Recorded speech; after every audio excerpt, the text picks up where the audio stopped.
What's good, everybody? It's your boy 005 Dynasty. So I'm in the crib. I just dropped the kids off at school, right? They got a half a day. Well, some of them have a half a day. My oldest, he had a full day, right? So I got to go back out the house. But I wanted to do this video because I had this thought process, right? And I was like, a lot of producers on YouTube that are industry producers who are establishing the game, they say like, oh, you're not really doing it unless you're established. Like you can't say you're really a musical producer unless you're like established, like if you've done some work in the game. And I was thinking about myself. I was like, I have a lot of knowledge, a lot of history in the game, but I haven't shown it throughout out these years. Like I have a lot of stuff on my hard drive, my old hard drives, and also my twin brother. Y'all know who he is. He's the rap artist Legend. But nowadays he's going by Hood Legend 516 or Words from a True Legend. You know what I'm saying? That's how you can find him online if you search him up. But his rap name is Legend. You hear Busta Rhymes shouting it out in video back in the day, saying that, saying Legend was a part of, he was like the next up in the conglomerate movement after my cousin Reek. So you got Reek the Villain. He signed with Busta. My twin brother was up next, moving with the camera work, doing all the video and stuff like that, and also moving up as an artist. You know what I'm saying? This is around the time that Busta Rhymes was kind of about to start messing with the rap artist Big Truck. But Big Truck had got locked up. Big Truck was beefing with Uncle Murder. And it was like this whole big thing back then, right? Anyway, where do I fit in? So I'm not 005 Dynasty at that time. I'm Legacy. I'm Legend's twin brother.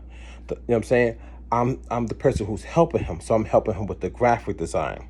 I'm helping him with marketing and promoting in the streets. Like I'm going everywhere, every beauty salon, every barber shop, any 99-cent store, anywhere I could go. I'm hanging up posters, flyers. I'm talking about my twin all the time. I'm online. I'm on MySpace. I'm on Black Planet. I'm on mehente.com.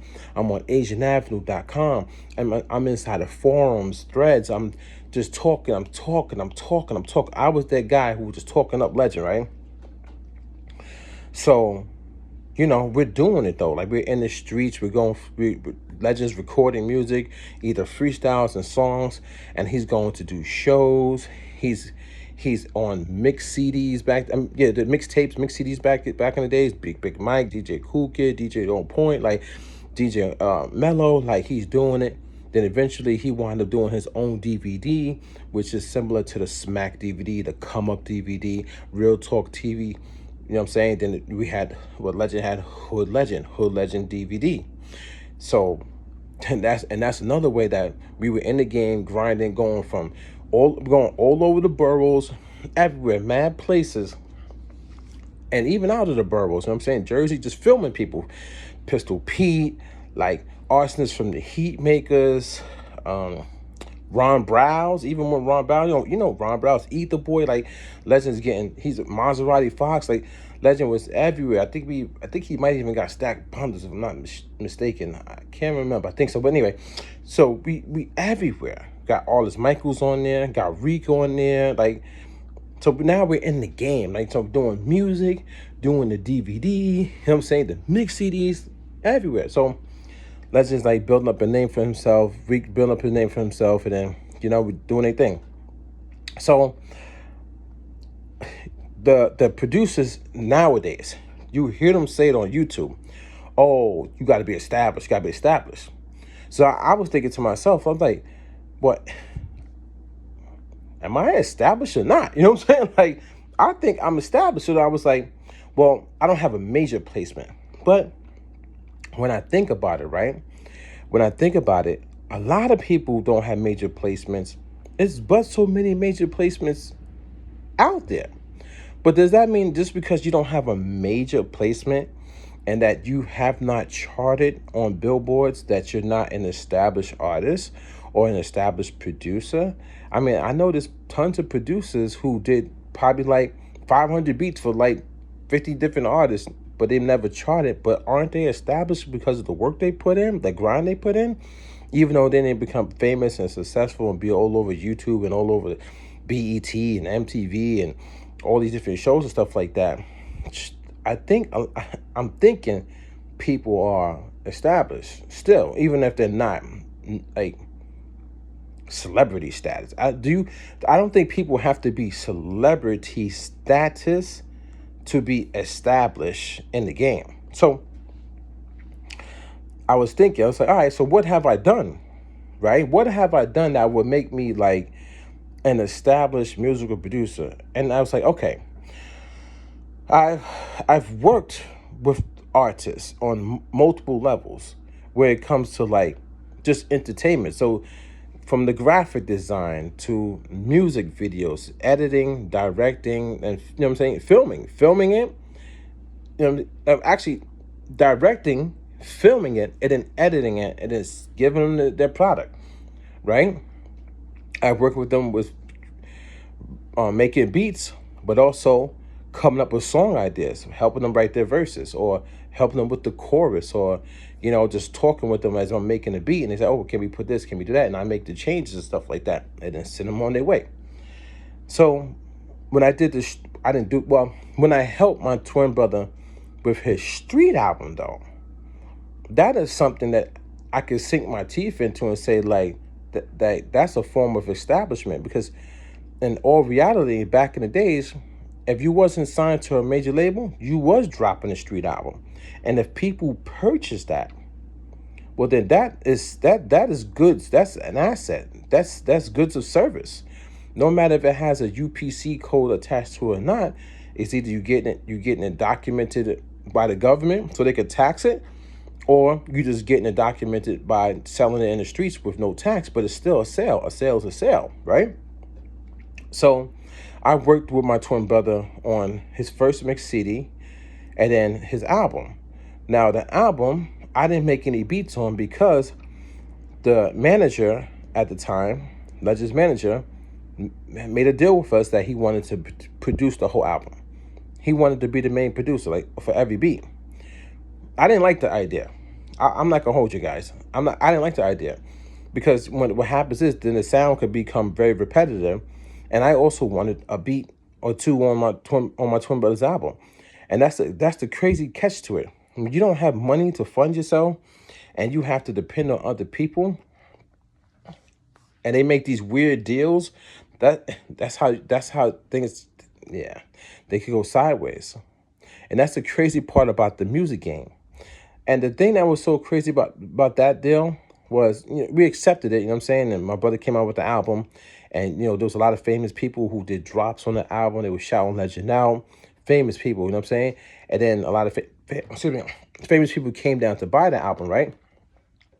But one thing about that album was when I was, the critiques that we were getting from the album was they said that the artist Legend was dope. Everybody said the artist Legend is dope. They loved him, but they said the music production sounded repetitive, and at sometimes it was boring because you could tell like the same producer made all the beats and the drum patterns were the same, which was kind of a knock on the album. But Legend still shined through. That's the one thing about a great artist, they can shine through, right? So when he made the deal, when we made the deal, I still asked, well, can I at least provide the samples? So I provided a ton of samples.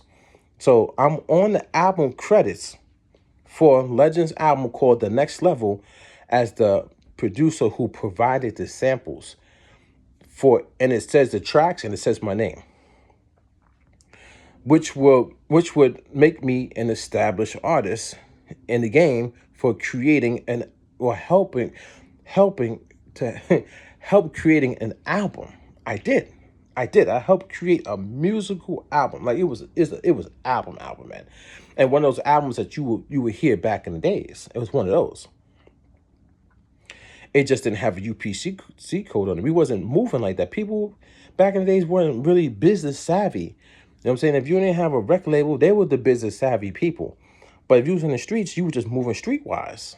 But I don't think just because you're moving streetwise, you should be negated from being established, especially if you work with people, especially if you've been in the studio with the famous of all famous peoples. You know what I'm saying? They know your name. They treat you like family. They giving you big hugs and all this and that. And like, let's go. We're going to do this. We're going to do that. Part of your family signs contracts. The other part is about to sign contracts and until life happens. So, yeah, I feel like I, I could say I'm an established artist, but I don't. And I won't until I do something on the major level. Because I don't want to have people like, I don't want to have people, that I don't want to leave that room for error. So my goal is to drop, is to finish my album, right? My album, 005 Dynasty, and then have it drop with an official press release, so that when it drops an official press release, there's articles that come out about it, articles that are written, it's on vlogs all over the internet. And then when I do that, that's going to make me an established artist inside of the quote unquote music industry, the business side, the the corporation side, the entity side, the government side of things. You know what I'm saying? Where where the album could be taxed, that side of things. And then I will be able to say I did 2 albums. I worked on Legends First Street album, and I worked on 005 Dynasty's industry album. And the cool thing about that is that it will be done multiple ways.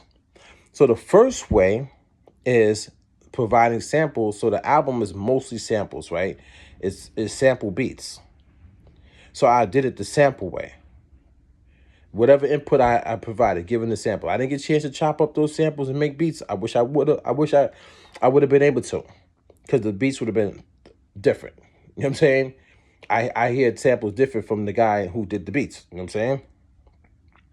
Not saying, I don't know if it would have been better or worse. I don't know, but it would have been different. And my album is all original beats. No samples coming from somebody else's sound recording, somebody else's music. I'm not digging in the crates. I'm not going on records. I'm not downloading off of YouTube. I'm not taking off a CD, vinyl, nothing. I'm not doing it. I'm doing whatever I need to do with my equipment, and I'm playing one key at a time if I have to. That's how the album is being done. So I'm gonna be able to say I did 2 albums in 2 different ways, and I don't even know what the future is gonna hold after the album either. You know what I'm saying? I could work with somebody else, but I know I have the mindset. I know I have the skills. I know I have the will, and and I'm coming, guys. Like, I'm coming slowly but surely. Like, like I still got a life, man. You know what I'm saying? Like, I do everything by myself. And I know people say, oh, you need a team and you got to do this and you got to do that.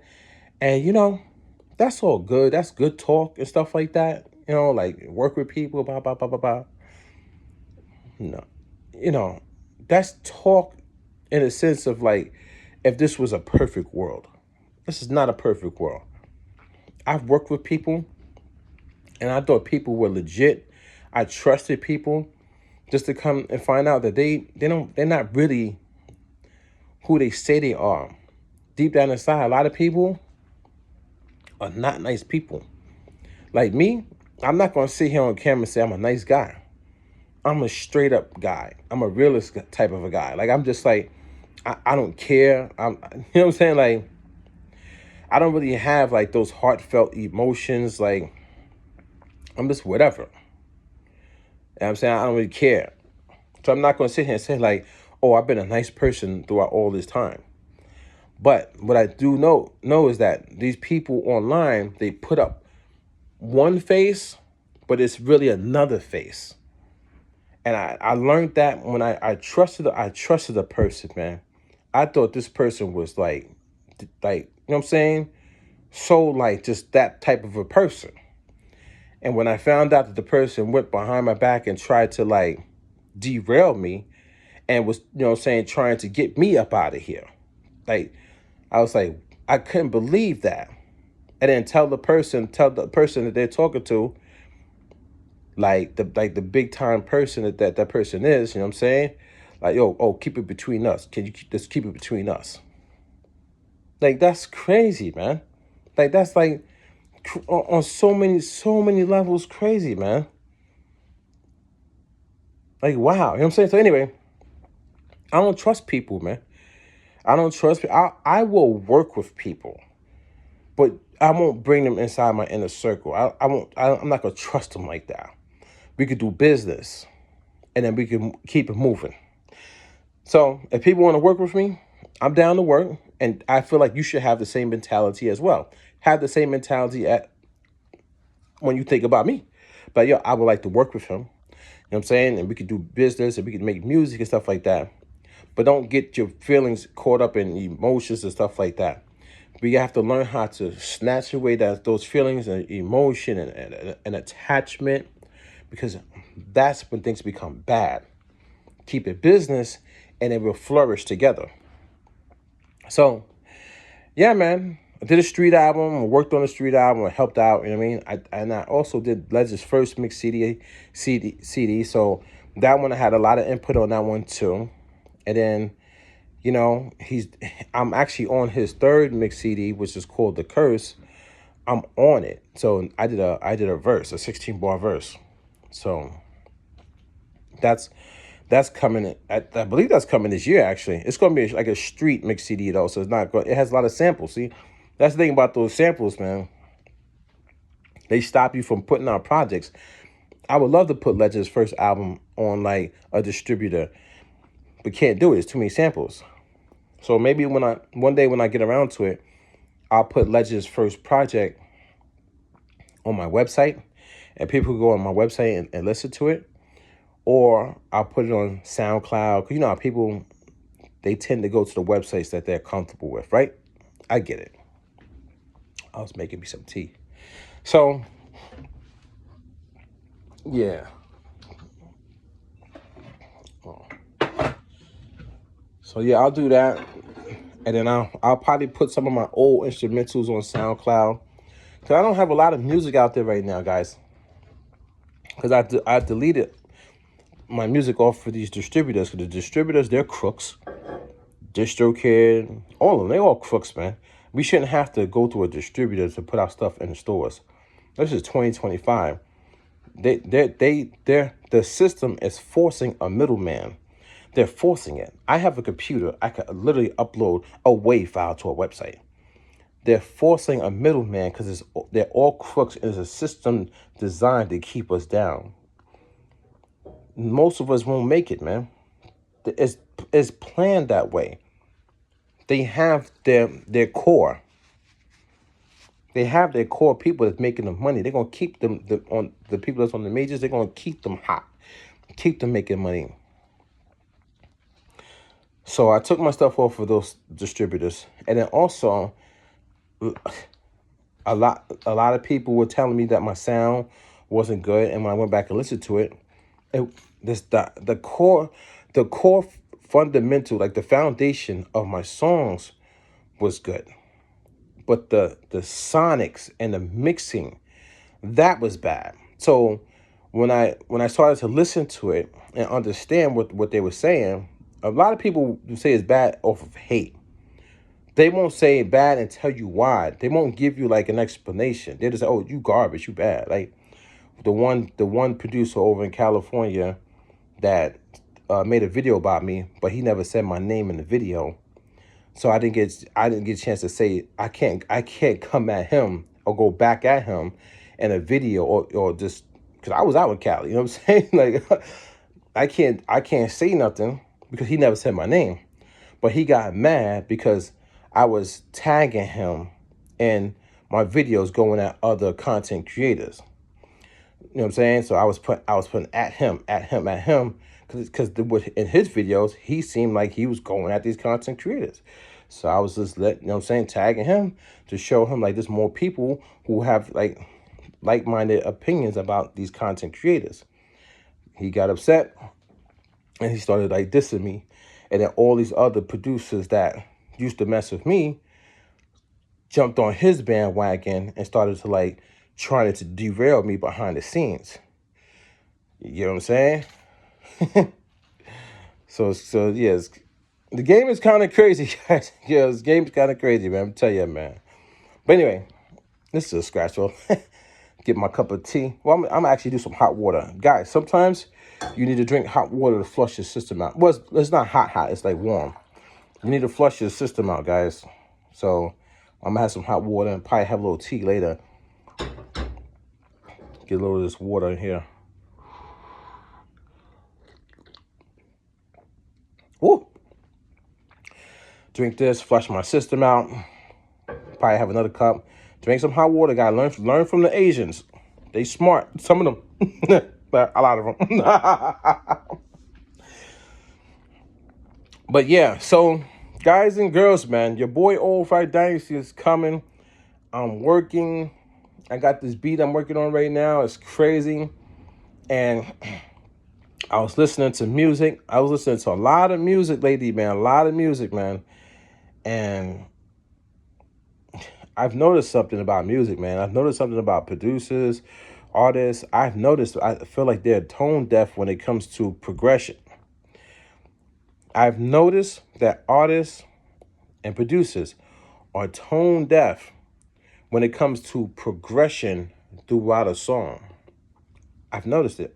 I picked up on it, man. And they don't even know how tone deaf they are to it, to making a song progress to a higher level of music.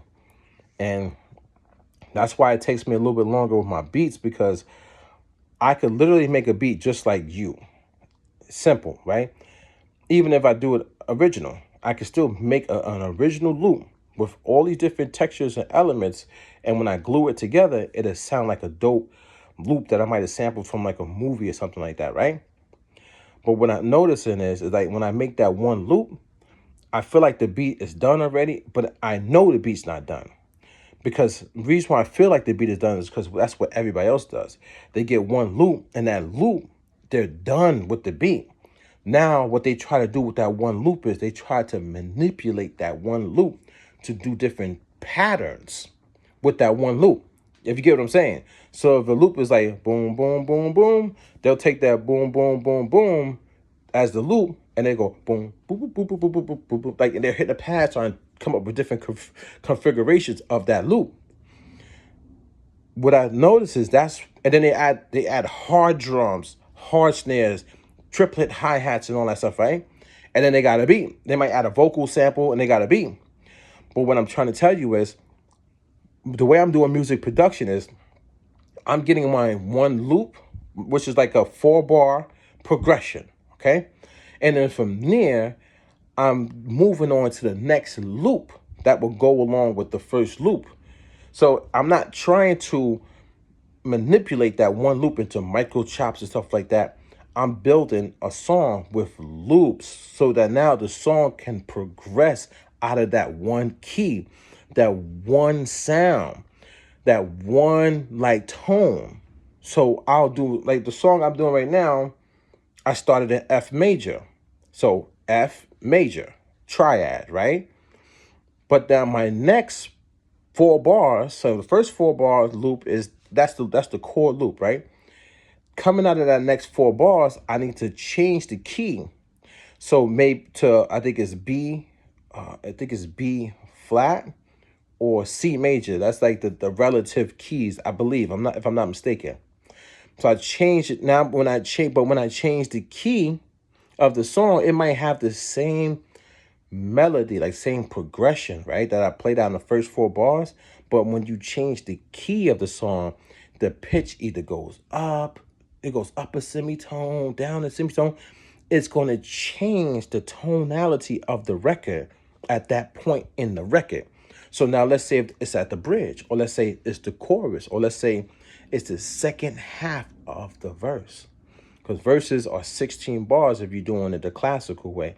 So the first 8 bars might be in the key of F, but the next 8 bars might be in the key of C. And the pattern might be the same as the first 4-bar loop, or the pattern could be different, but changing the tonality, the key, will make the artist feel different and rhyme or sing different, instead of being monotone and staying very stagnant throughout the track. So I'm doing this music in my head and in my songs, which takes me a lot longer than somebody who chops something off of a record and adds some hard drums that they already got from sample packs that either they created or they downloaded. That's different music production. So that's why when people say like, oh, if somebody was to try to say oh, Five Dynasty music is whack, maybe like last year, the year before that year, when I started doing the original, yeah, it might have been because sonically and the structure of the songs probably weren't where they needed to be because I was in a learning process. But when people are dissing you, they don't ask you the question of like, oh, are you in a learning process? They don't ask you that. Like the guy, yeah. So like the guy from the California producer and stuff like that, when he said my beats was whack. But listen, he don't know that I'm in a learning process of trying to learn music and like really learn how to move the sound. Like learn music like how John Bellion does music. If you go back to John Bellion's first videos, go John Bellion, look him up. Go to his first videos on YouTube. Look at how he's doing the music production. If he's not stuck in this element of hip hop, he is so much music oozing out of him. It's different. Ryan Leslie is different.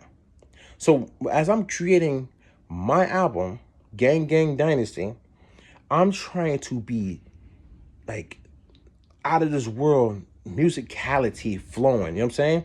So as I'm doing my progressions, my drum progressions, they're gonna change throughout the song. It's certain. This is something else I'm doing too. I'm not gonna give the secret away. A couple different secrets that I haven't seen people do. I haven't even seen John Bellion do. I haven't seen Ryan Leslie do. When it comes to the drums and stuff like that, I figured out something. I've seen something. I've seen something. I've heard something that I'm going to do with my drums. That's a little bit different throughout the progression of my songs. And when the album come out, you'll be able to hear it. But so when people say my music is whack, okay, you can have it. You can have that. I'm not even trying to fight you guys on that. You got to take the constructive criticism, right? But I fell back from the whole YouTube scene. I was posting a little bit of stuff, giving people a little something. I was rhyming, I was harmonizing. People saying my harmonizers is trap. I'm like, okay. But I'm working though, and I got songs, man. Oh, your boy 005 Dynasty has songs. I have song ideas. This project is sitting on the MPC, on the hard drives, where it's like song ideas that are not even complete because why? Where's you know what I'm saying? I'm just when the idea comes, I get it out. And now, let's say if somebody was like, "Oh, I want to work with 005 Dynasty," and if they call me out, we go to Miami. So I fly out to Miami. I bring my NBC and all my stuff with me, right? And we sit down, and I'm like, "Yo, let me hear what you got, what you working on," and I'll show them what I'm working on, and I'll show them song ideas. I show them song ideas because the song idea leaves a lot of room. Let's say if I go to the studio right now with Rick DeVille and I'm like, yo, pull out the NBC, I start playing stuff, boom, beats, this beat, that beat, that beat. And like, oh, this is crazy, crazy. I'm like, yo, what you think? Like, what input? What input would you want to put on that? Like, build the song idea with the artist. Build the record up together. That's you know what I'm saying. So I jot down mad like ideas and stuff, different hooks, choruses. You know what I'm saying. I mean, it's the same thing, but you know what I'm saying. Melodies, drum patterns. You know what I mean. It's crazy. Anyway, this is a long one, guys and girls. I gotta finish my hot water. I'm gonna have to go get these kids soon. I gotta eat. So, yeah, man. I know people might try to say that 005 Dynasty is not an established artist. And I know some people might give me my nod.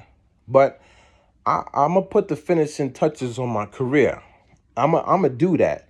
I'm going to become an established artist, musical producer in the game, in the world that we live in.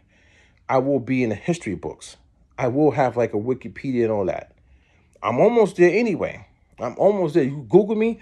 You could check me on Google. Would I even have all the stuff with the top famous people, all the accolades and achievements? But I'm still almost there. I'm actually only one hit song away from being boom. It's your boy 005 Dynasty. Don't forget to Google me, hit me up on Instagram, and hit me up on YouTube if you would like. Peace.